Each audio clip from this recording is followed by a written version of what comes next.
এবারে আমি আমার বক্তব্য শেষ করছি। আসসালামু আলাইকুম। কথা বলিস নি, দ্রুত বক্তব্য নিয়ে গেলে সাফারলে।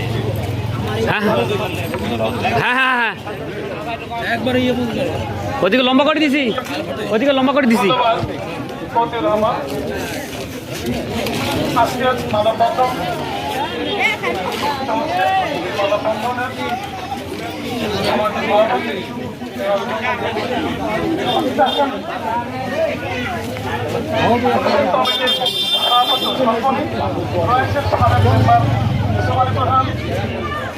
এবং পুলিশিং কমিটির সেক্রেটারি।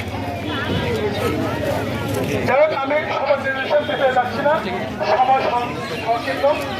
আমি একটা কথাই বলতে চাই, সেটি হলো সমাজ থেকে মাদক নির্মূল করতে না পারলে রাষ্ট্রীয়ভাবে কোনো কিছু করা যায় না। রাষ্ট্র বলবে মাদক আমরা এই মাদককে উদ্ধার করতে না পারি, রাষ্ট্র